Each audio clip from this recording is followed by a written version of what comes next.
Welcome to the deep dive. You send us the sources, the things catching your eye, and we dig in to pull out the crucial insights. Basically, your shortcut to getting the core of what's going on. And today, yeah, we're diving into the Crockett hearing and the playbook. We've got excerpts here detailing what, on the surface, looked like a pretty standard congressional hearing. Right, but it was anything but standard. This hearing, room 2141, U.S. Capitol, it turned into something else entirely, a real flashpoint, maybe even exposing, hidden communication systems, information control. Absolutely. And the key players here, Representative Jasmine Crockett and Kash Patel, who is a former senior advisor. The power dynamic, well, it seemed clear at first, but let's just say it shifted dramatically. Okay, let's set the scene then. Before it all kind of kicked off, what was it actually like in that room, the atmosphere? Well, the source paints a vivid picture. Right. Rain outside, sort of setting a mood. Inside, you'd expect maybe dry procedure, but there was this noticeable tension. Staffers, reporters, all kind of hushed, waiting. A lot of eyes on Representative Crockett. And Patel, what was his vibe? The source mentions him looking pretty confident, maybe too confident. Yeah, almost arrogant, you could say. A smoke, straightening his nameplate.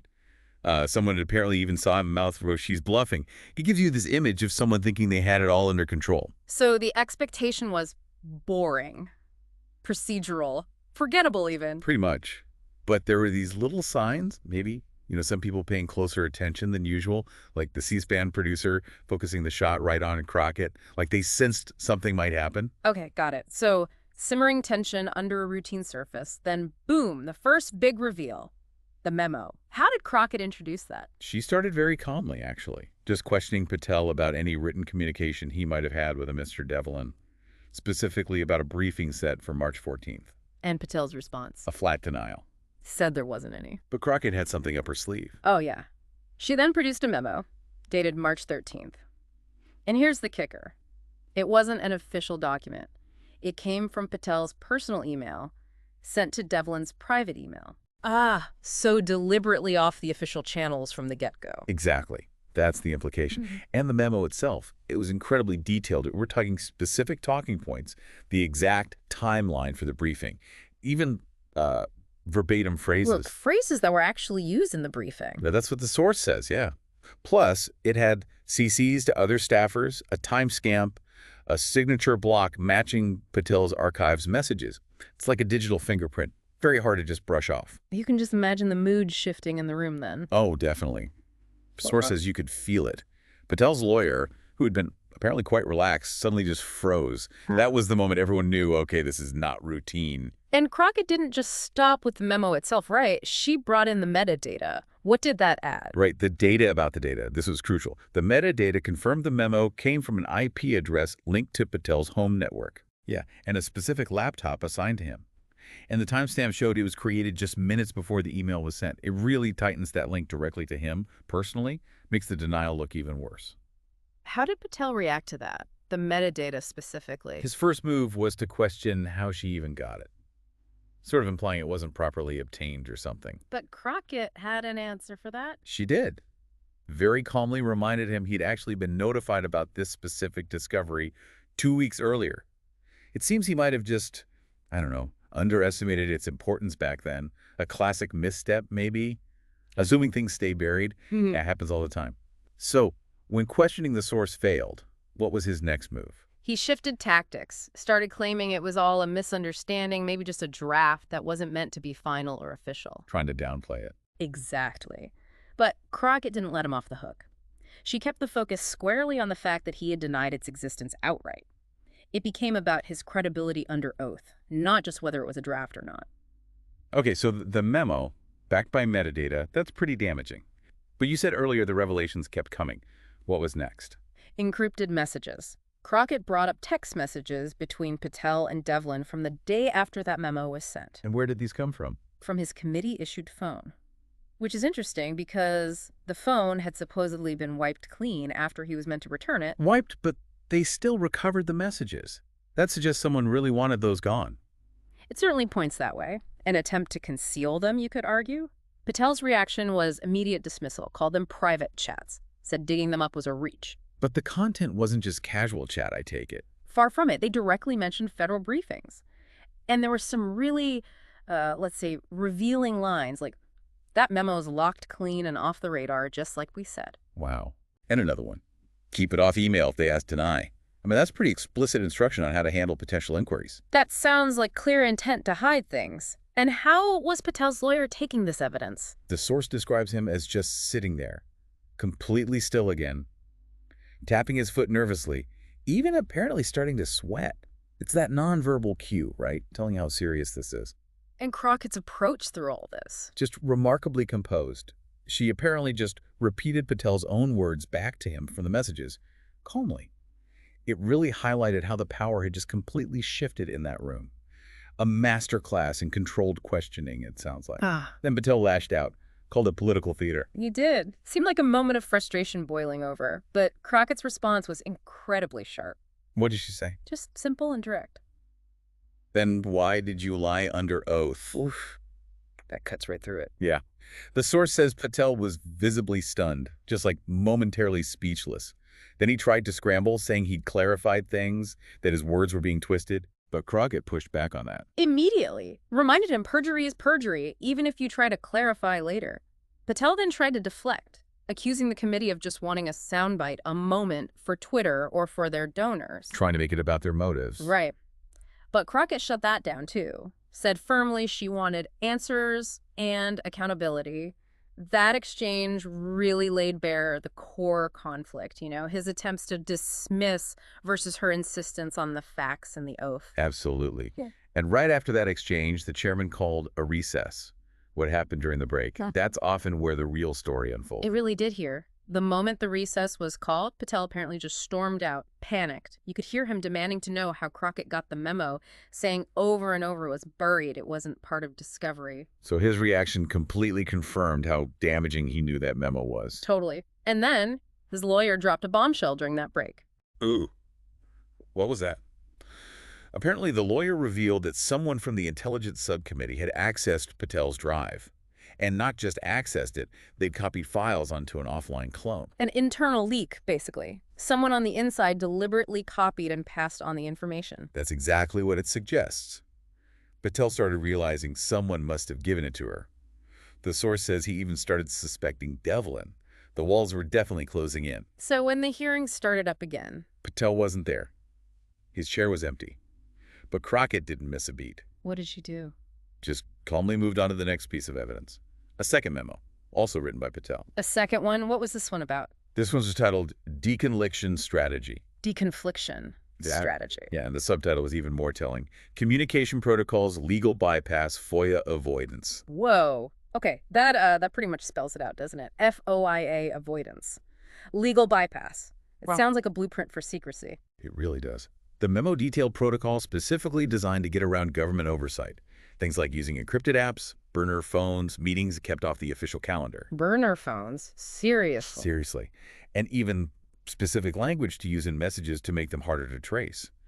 And crucially, like the first memo, this wasn't part of any official documentation trail. And she displayed this memo. Yep, right up on the digital screen, heading and all. Confidential internal use, only eyes, only strategic staff. The instructions were stark. Avoid official accounts for sensitive stuff, use personal or temporary devices, get rid of handwritten notes. And Crockett pointed out Patel had previously denied under oath that any such procedures even existed. The reaction must have been intense. Online, in the room. Oh, immediate. Twitter apparently lit up. Hashtags like hashtag deconfliction memo, hashtag FOIAgate, hashtag shadow protocol started trending. People were just stunned. And you saw this shift, from maybe thinking it was just political fighting to realizing, wait, this could be about a whole system of operating in the shadows. Did Patel come back into the hearing? He did, eventually. But his demeanor was totally different. How so? Much more subdued, according to the source. He tried to frame it as wanting to clarify a few things. But Crockett was ready for him. What does she have this time? She immediately presented a direct response they'd gotten from Mr. Devlin, the guy Patel sent the first memo to. And Devlin's response acknowledged the memo and confirmed they'd agreed to bury it. So Devlin confirmed the cover-up attempt. That directly contradicts Patel's draft story. Completely undermined it. Patel kept trying to minimize everything, calling it all just internal planning, informal, maybe hypothetical. But Crockett wasn't buying the hypothetical line, especially with things like burner phones mentioned. Exactly. She really zeroed in on that. asking how burner phones and FOIA avoidance fit into an informal or hypothetical plan, especially in something labeled a legal strategy memo. She made the point very clearly. That's not word choice, that's intent. That must have been the breaking point for Patel's defense. It really seemed to be. The source describes his facade just crumbling. He finally admitted, reluctantly, to following a playbook. A playbook? Did he say who wrote it?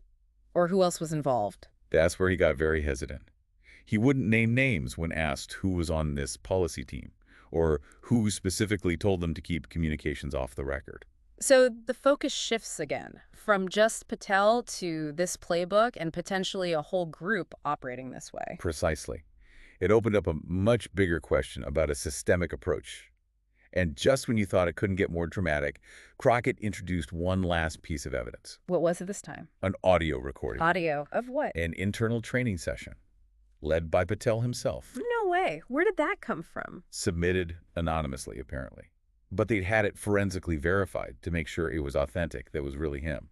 And what was on the recording? What was he saying in this training? I mean, the quotes are just incredibly direct. Things like, send it through Signal, never email. Don't archive drafts. If anyone asks, deny, always. Always deny. Yep. Never put in an email. Never.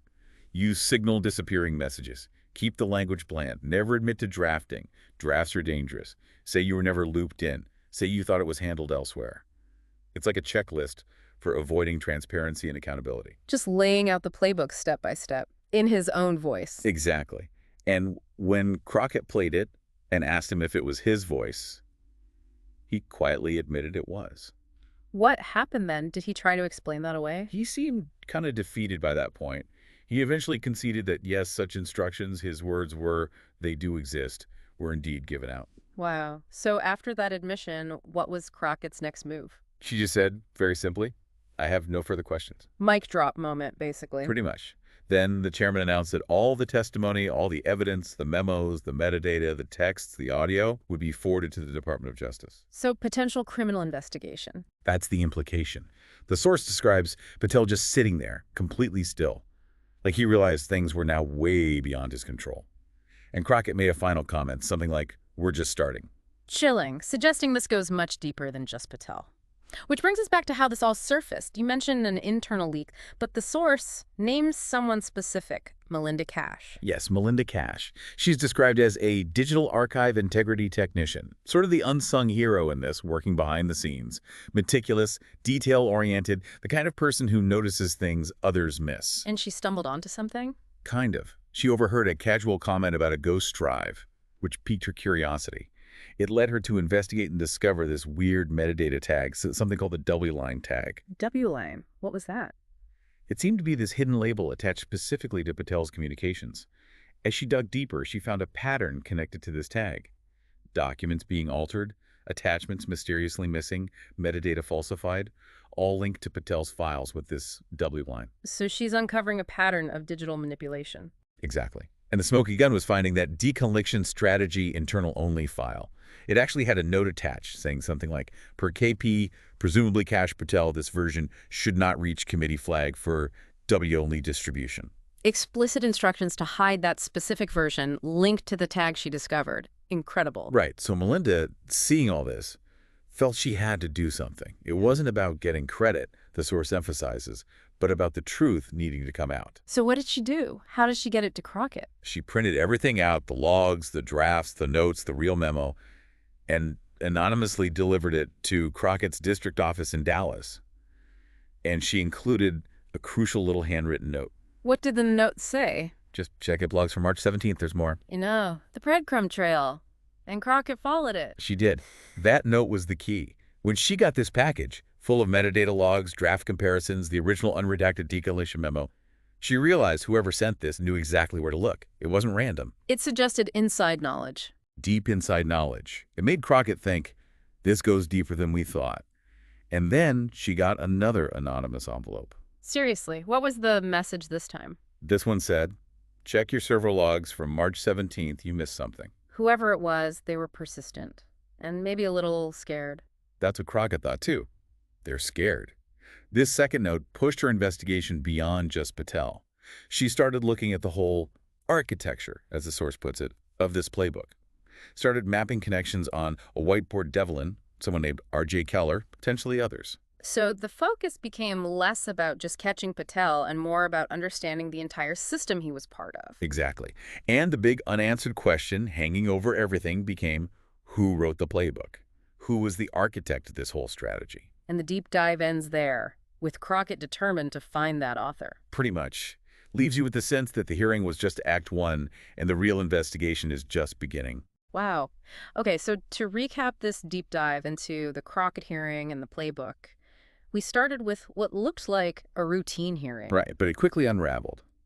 Layer by layer, through memos, metadata, texts, even audio recordings, we saw the exposure of these potential hidden communication methods, protocols seemingly designed to bypass oversight and avoid transparency. In those moments, the memo revealed the lawyer's reaction, Patel admitting to a playbook, they were definitely the aha moments, surprising twist showing this wasn't just about one person's actions. No, it raised much bigger questions about a potential system at play. Yeah. Our goal here was really to cut through the noise and give you that core understanding of what happened, why it mattered, and what the implications might be. So here's something to chew on as we wrap up. If these kinds of alleged playbooks exist, what does that tell us about how power might operate behind the scenes? What other hidden structures could be out there, influencing things away from public view? And what does it all mean for real accountability and transparency? Definitely food for thought.